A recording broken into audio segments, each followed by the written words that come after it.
Welcome to another Growth Masters Federal presentation on growing your business in the federal sector. Your host is Shirley Collier, President and founder of Scale to Market. Scale to Market helps businesses think, plan, collaborate, and build market value by developing and executing customized, data-driven business development playbooks, building efficient information systems, and creating high-performing BD teams. What do you think is the most valuable asset your growing GovCon business owns? If your answer was anything other than me, then you need to listen carefully to today's discussion. And if you got the answer right to the first question, here's a follow-up. Would you agree that it's critical to maximize the ROI of your assets?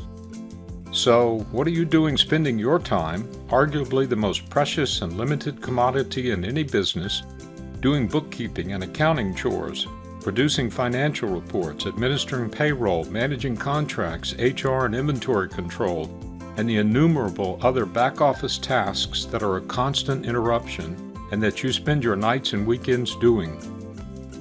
Wouldn't your business benefit more if you were spending that time on R&D, product development, customer relations, marketing and sales, financial management, and working with your executive team to develop and implement your strategic plan?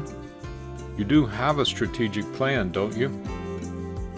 Mike Anderson, CEO of Reliascent, leads a deeply experienced team of accountants, compliance experts, contract managers, and business consultants in ensuring you and your team stay focused on the tasks most critical to sustained growth and ultimate success. And now here's Shirley with her guest, Mike Anderson. Enjoy the presentation. Hello, Shirley here. Our discussion today is about the phases of growth small businesses go through, especially those doing business in the federal marketplace. Small businesses with federal contracts have multiple paths to success, but generally go through predictable stages of growth. Because of the highly regulated nature of federal contracting, those growth stages take on more complexity. The issues faced by small to mid-sized businesses change as they grow, and the solutions to the problems they face also differ and evolve. In this discussion, we will introduce an infrastructure, meaning business development, accounting, and contract management framework, that describes the issues and actions that small businesses should consider as they scale their businesses. My guest today to tackle this somewhat complex topic is Mike Anderson, CEO of Reliascent, an outsourced partner for small to mid-sized businesses that are doing business with the federal government, providing accounting, bookkeeping, contract management, and software support. Welcome, Mike. Well, thank you, Shirley. It's my pleasure to discuss this important topic with you today. Mike, I only briefly introduced you and your company. Tell our audience a little bit more. Sure. Reliascent is a consulting company that helps small to medium-sized businesses that are federal contractors. We specialize in three main areas of expertise. We call them the three pillars. One is DCAA-compliant accounting. The second one is FAR-compliant contract administration and management. And the third pillar is strategic and financial planning for these businesses. We partner with them in an appropriate manner depending on their needs. Some companies we actually perform as outsourced departments for compliant accounting and or compliant contract management. Our company has over 200 collective years of experience in this market niche. Excellent. Thanks, Mike. Let's start at the beginning, then we'll address more mature businesses later. Say a small business receives their first federal contract. Isn't it easier and cheaper for the owner to do the accounting and administration themselves? Well, many owners might feel that way. In actuality, they are doing their business a disservice. This is what I refer to as a matter of senior executive resource allocation. Most owners consider their time as free and like to do these back-office tasks themselves. Is that a good thing? It might be okay if you're a small business and maybe only have one contract, but as your company grows, this becomes a larger problem. Again, this is a matter of dilution of effort on the owner's part. Is this the best use of their time? And number two, do they have the knowledge, experience, and expertise to do it correctly? The owner should be spending time on what they know best at this critical stage in the company in order to assure its survival and growth. So, how do owners determine what they are going to do and what others should do for them? Well, there are what I call low ROI activities and high ROI activities for these senior executives and owners. Where is the most value in growing the business?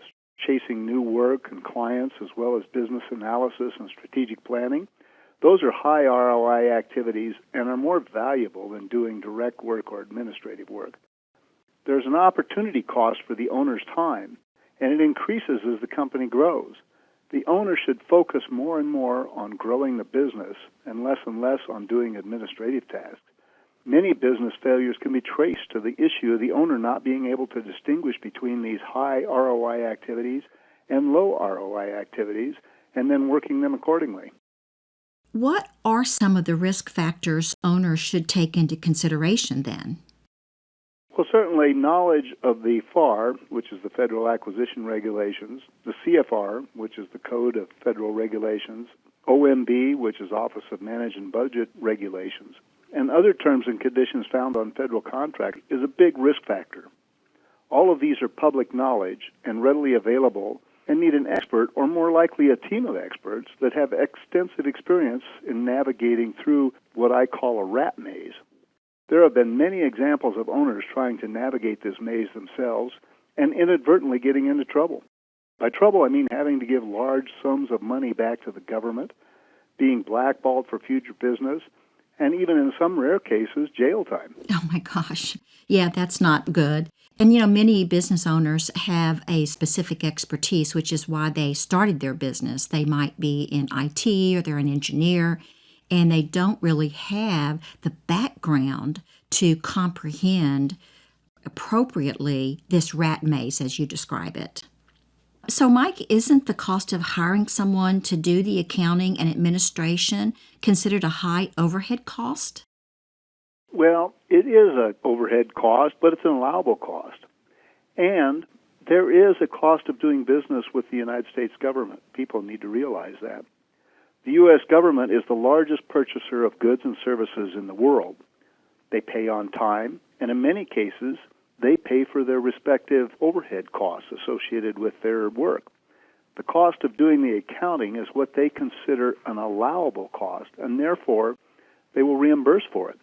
Small businesses need to also consider the opportunity cost of their senior executives. That's a cost that's a risk as well. This cost is always underestimated and can cause serious distractions and limitations to the company's growth.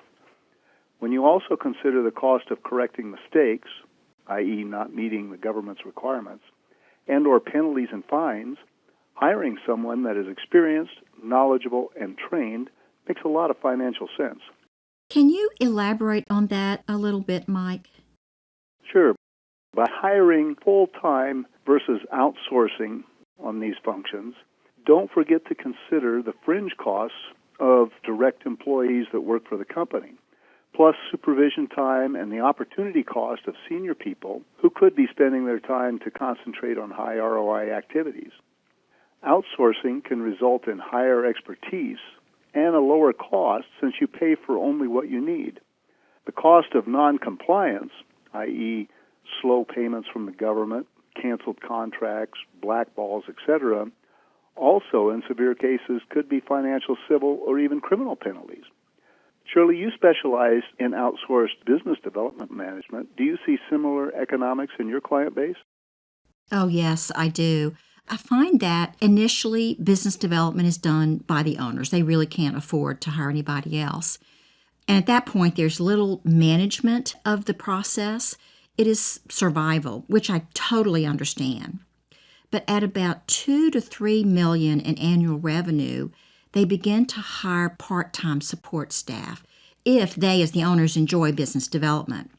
If they don't enjoy business development, they will sometimes try outsourcing their business development on a part-time basis.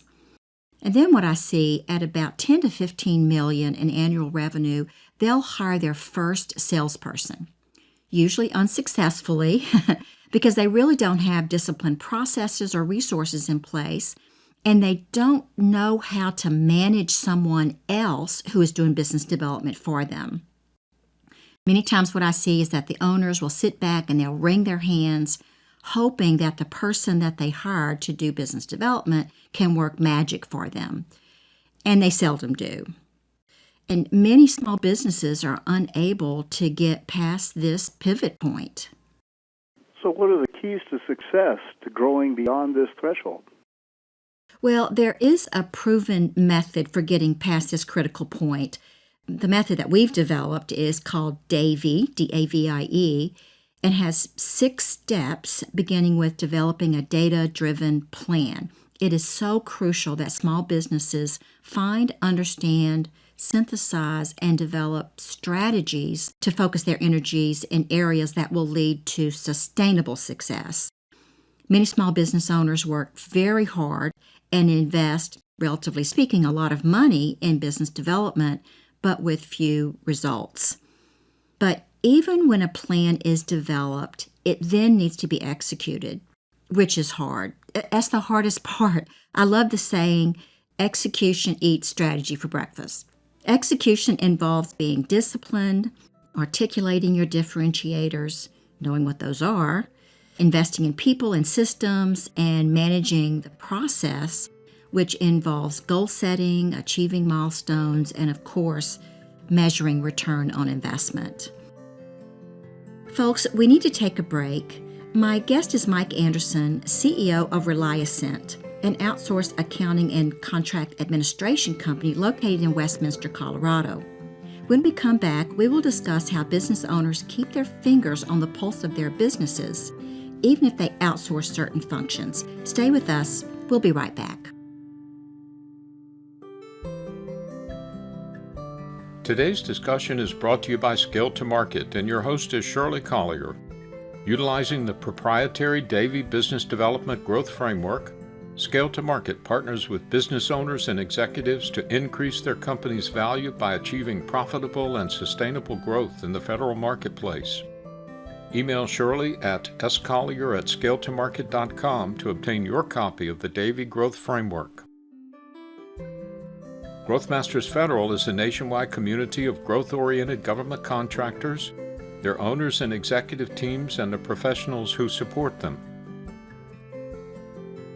The mission is to share experiences and discuss timely topics on managing and growing your GovCon business, with an emphasis on implementing effective business development systems and practices in the complex, highly regulated but opportunity-rich federal marketplace.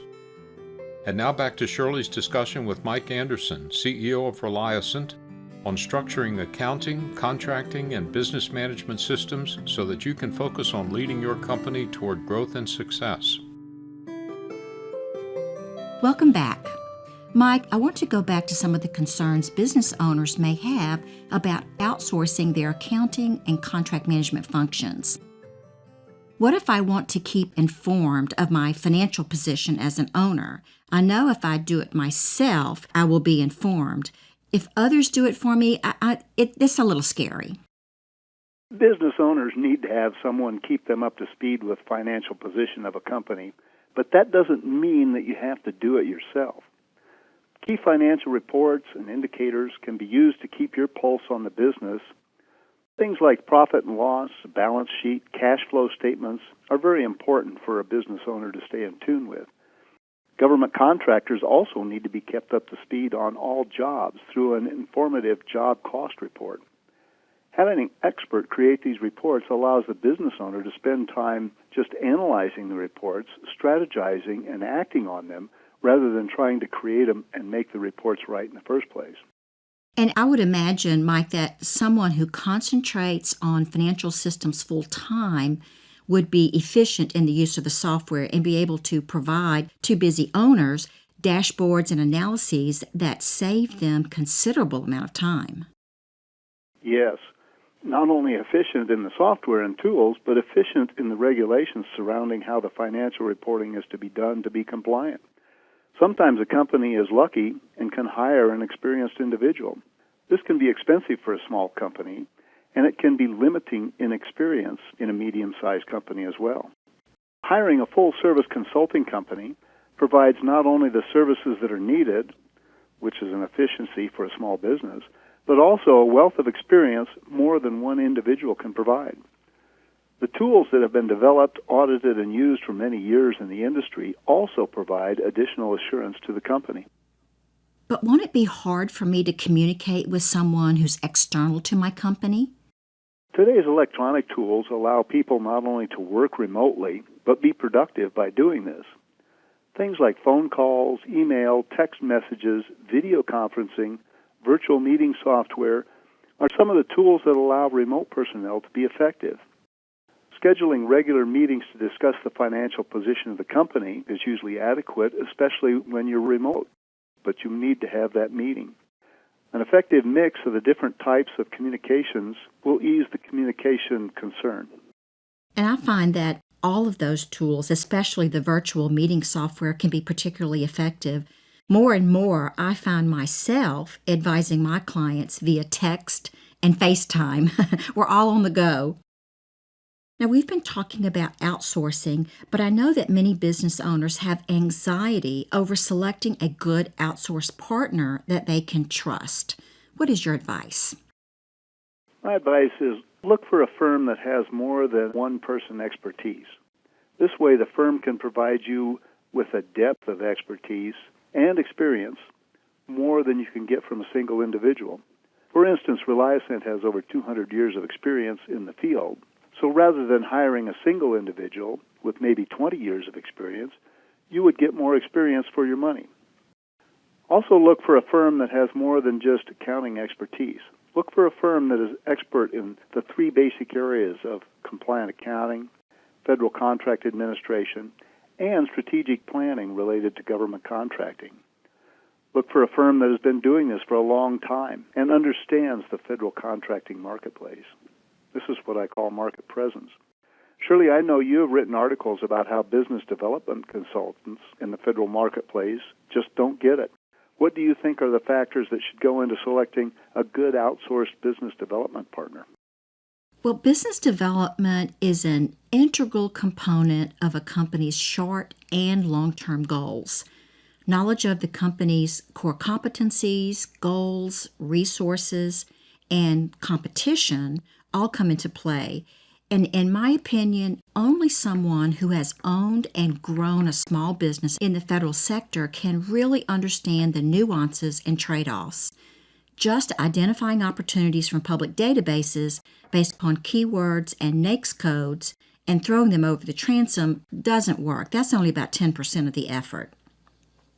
Mike, let's now talk about the companies that are well beyond startup and are ready to transition from owner-directed to executive team-directed.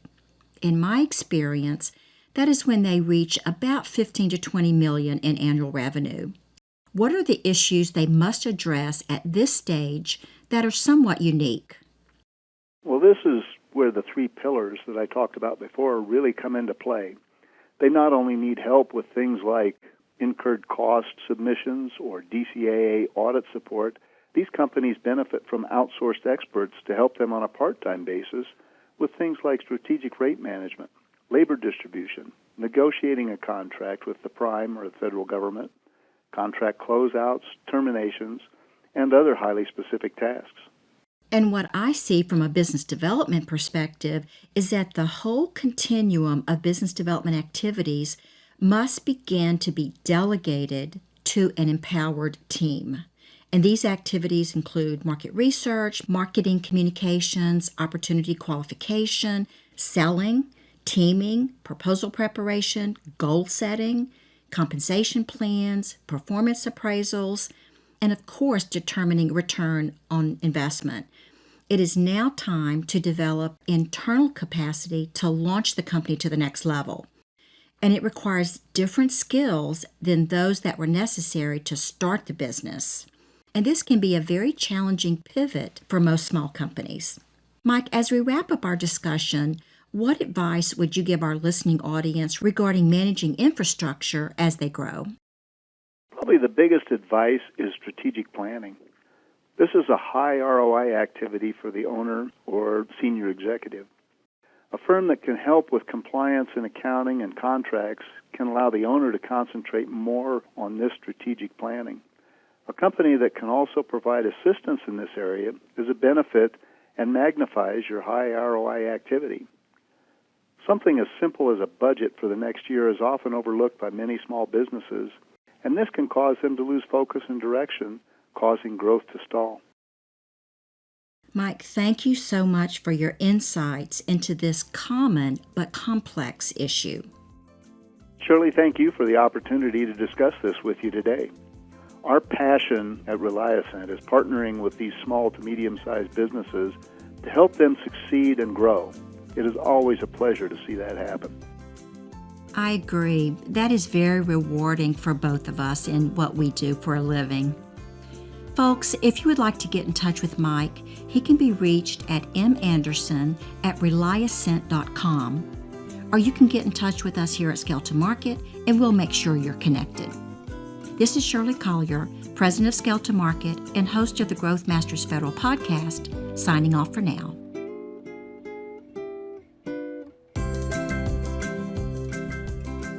Thank you for joining us today. For more information on how to increase shareholder value and instill enduring BD management principles into your GovCon business, give us a call, reach out on LinkedIn, or visit our website at scaletomarket.com. That's scale2market.com. Our presentations are available as podcasts on the Growth Masters Federal channel, and for those who prefer a visual experience, as on-demand webcasts on the Scale to Market website. We welcome your feedback on the topics, guests, content, form, and quality of our work, and look forward to having you join us again soon for another informative Growth Masters Federal presentation.